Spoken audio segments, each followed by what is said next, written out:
Bismillahirrahmanirrahim. Assalamualaikum warahmatullahi wabarakatuh. Alhamdulillahirabbil alamin. Assalatu wassalamu ala anbiya'i wal mursalin wa ala alihi washabihi ajmain. Amin. Amma ba'd. Bagaimana kabarnya teman-teman pada hari ini? Semoga kita dalam lindungan Allah Subhanahu wa taala. Bersyukur kepada Allah Subhanahu wa taala dengan rahmat taufik hidayahnya sehingga kita bisa masih melakukan pembelajaran daring yaitu dengan jarak jauh. Nah, pada kesempatan ini saya akan memberikan materi atau pembelajaran mata pelajaran itu fikih, yaitu bab akikoh dan bab kurban dan akikoh. Sebelum kita pembelajaran dimulai, marilah kita berdoa kepada Allah Subhanahu wa taala. Semoga dalam pembelajaran hari ini dapat bermanfaat bagi kita semua dan bermanfaat bagi orang lain. Berdoa mulai. Doa selesai. Mana kita buka pembelajaran pada pagi hari ini dengan bacaan Al-Basmalah. Bismillahirrahmanirrahim. Langsung kita lanjut ke materi yaitu bab kurban dan akikoh. Sebelumnya bukunya dilihat dulu, bab akikoh dan bab kurban dan akikoh. Kurban dan akikoh.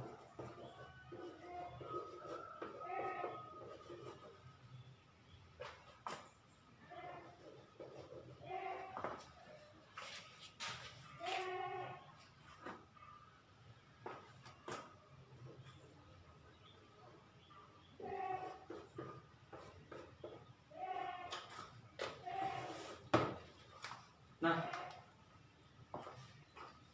kurban dan akikoh ini tentunya tidak terlepas yaitu dari orang-orang tidak asing dengan nama orang-orang Islam, yaitu tidak asing bagi orang Islam yang namanya kurban dan akikoh. Nah, kurban ini adalah bentuk daripada keinginan seseorang untuk melakukan kurban, yakni untuk beribadah kepada Allah Subhanahu wa taala dengan cara itu menyembelih hewan. Nah, sepertinya harus dicontohkan oleh Nabi Ibrahim pada zaman dahulu untuk menyembelih anaknya. Nah, dalam kurban tersebut ada tata caranya, itu ada syarat, yaitu dengan syarat, rukun dan sebagainya. Nah, sebelum kita mengajak lanjut, mari kita ketahui yaitu apa itu pengertian kurban dan apa rukunnya dan sebagainya. Pengertian daripada kurban. Pengertian kurban.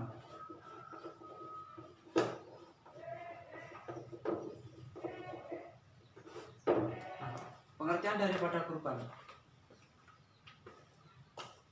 Kurban ini berasal dari kata harupa yakubu, kurban yang artinya dekat atau mendekati, yakni dekat atau mendekati daripada kurban.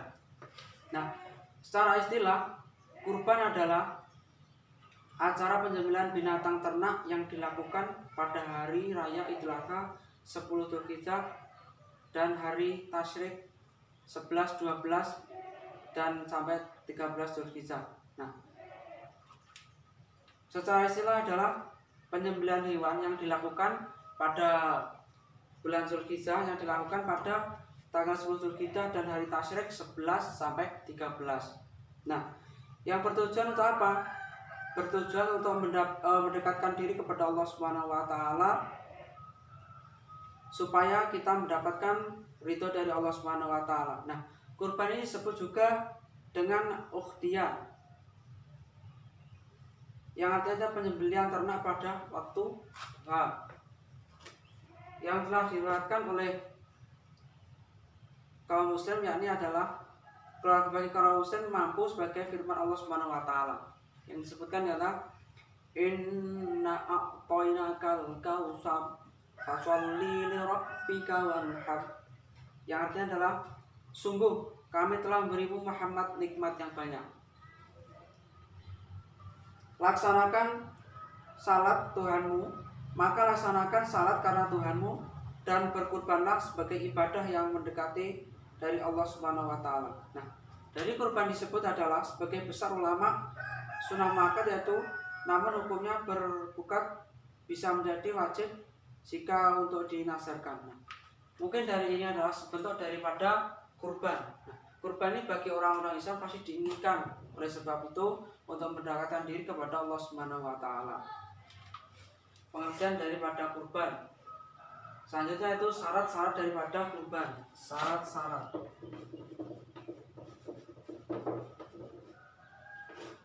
Yang kedua adalah syarat-syarat. Nah, syarat-syaratnya apa?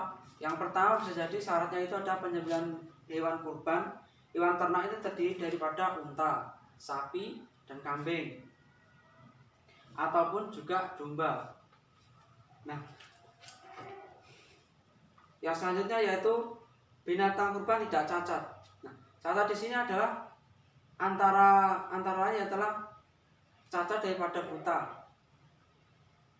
pincang, terpotong telinganya, terpotong ekornya, dan lain-lain. Nah, sebisa mungkin dari hewan kurban yang akan disembelih ini sempurna, dalam arti tidak cacat mata, tidak cacat telinga, juga tidak cacat kaki maupun yang lainnya. Dimiliki secara penuh oleh orang yang berkurban. Dalam arti dimiliki secara penuh adalah itu kurban itu milik daripada orang yang akan dikorbankan itu sendiri, bukan dari curian atau bukan dari milik orang lain. Selanjutnya adalah orang yang berkurban adalah umat Islam dan mampu untuk berkurban. Nah, kurban ini dihasilkan adalah orang-orang Islam dalam kategori mampu untuk berkurban.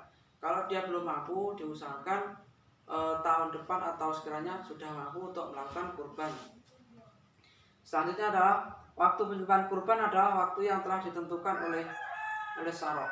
Nah, kurban ini adalah ada waktu tersendiri, bukan kok terserah maupun akan dilaksanakan hari ini atau besok atau tertentu. Nah, waktu-waktu tertentu adalah waktu pada bulan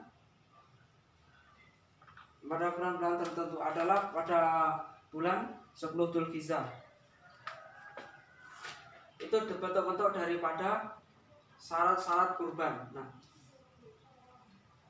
dari syarat kurbannya adalah domba yang sudah berumur 6 bulan, kambing yang sudah berumur 1 tahun, dan masuki tahun kedua untuk sudah berganti giginya. Dalam arti giginya sudah berganti dalam arti poel. Kalau unta itu berumur 5 tahun lebih, minimal umur 5 tahun atau selebihnya. Untuk sapi atau kerbau adalah minimal sudah berumur 2 tahun, lebih juga baik, lebih baik. Nah, yang selanjutnya adalah waktu penyembelihan hewan kurban. Waktu penyembelihan hewan kurban. Waktu penyembelihan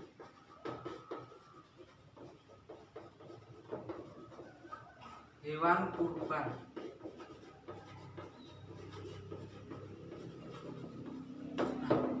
Waktunya kapan?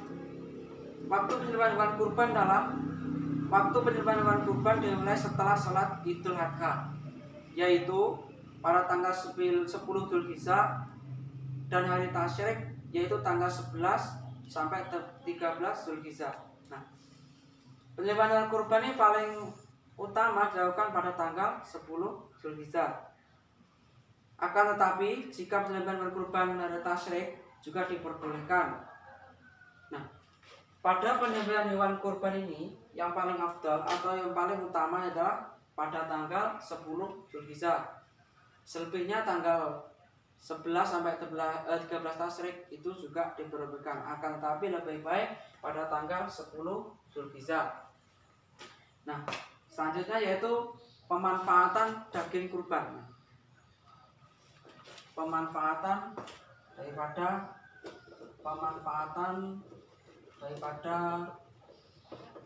daging kurban.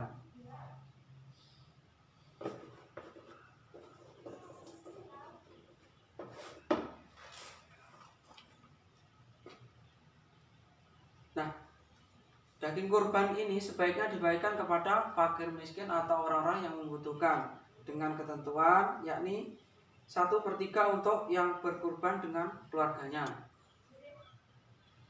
1/3 untuk fakir miskin, juga 1/3 untuk hadiah kepada masyarakat sekitar atau simpanan agar suatu bisa dimanfaatkan.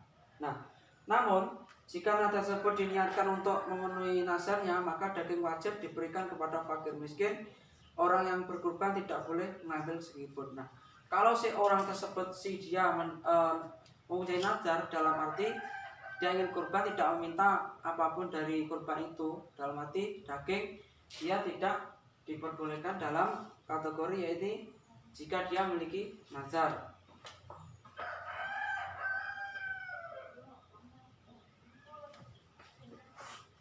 Selanjutnya itu cara-cara penyembelihan kurban. Nah,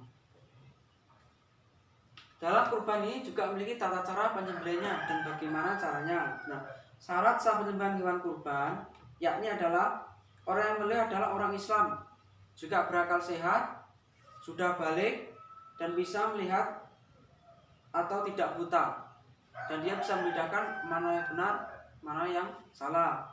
Selanjutnya adalah hewan yang disembelih adalah hewan yang halal dan masih hidup. Hewan yang akan disembelih itu adalah hewan yang halal, tidak si korban tidak mencuri ataupun barang haram. Selanjutnya itu alat yang dipakai untuk menyembelih diusahakan adalah yang tajam, bukan berupa gigi ataupun tulang. Nah, untuk membelih si hewan tersebut diusahakan dalam ini adalah untuk penyembelihan adalah benda yang tajam.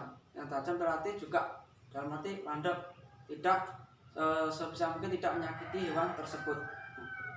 Itu daripada itu cara penyembelihan hewan.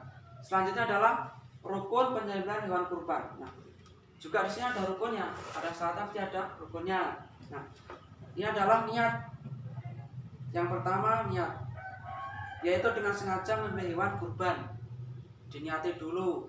Selanjutnya adalah memutuskan tenggorokan, yaitu berupa saluran udara untuk bernafas dan tenggorokan sebagai saluran makanan. Nah, sebisa mungkin memutuskan daripada sini, dari rongga-rongga leher tersebut sebisa mungkin terpotong. Sunnah penyembelihan hewan kurban sebagai berikut. Nah, sunnah kurban ada juga. Sunnah adalah membaca basmalah, sholawat kepada Nabi. Selanjutnya adalah membaca takbir. Itu adalah sunnah daripada kurban. Selanjutnya adalah hikmah daripada kurban. Nah, hikmah daripada kurban itu apa? Nah, yang pertama adalah dapat mencerahkan jiwa, sebab dengan melaksanakan ibadah kurban berarti kita telah melaksanakan perintah Allah dan menuju ketakwaan. Nah, ini dapat membuktikan bahwasanya sudah menjalankan perintah Allah Subhanahu wa taala dan mendapatkan ridho dari ibadah Allah Subhanahu wa taala jika kurban tersebut dilaksanakan dengan benar dan mendapatkan kecerahan jiwa. Selanjutnya adalah dapat memupuk keikhlasan, kejujuran, kesabaran. Nah, dapat meningkatkan adalah kepupuk kejujuran, kesabaran daripada orang tersebut. Selanjutnya adalah untuk melatih diri bersyukur nikmat, ya, pemberian nikmat daripada Allah Subhanahu wa taala. Selalu bersyukur atas nikmat yang diberikan kepada kita. Kalau kita dalam kategori orang mampu, diusahakan untuk berkurban. Nah, kurban ini hanya 1 tahun, diusahakan hanya 1 kali, dalam 1 tahun hanya 1 kali. Nah, ini bentuk daripada kurban. Mungkin dari ini ada gambaran sedikit ya. Selanjutnya kita akan belajar itu dengan akikoh. Akikoh ini apa? Nah, pengertian daripada akikoh. Akikoh adalah dalam bahasa Arab disebutkan bahwasanya rambut yang tumbuh di kepala bayi yang baru lahir. Nah, secara bahasa menurut Arab yaitu rambut yang tumbuh pada anak ketika dia sudah lahir.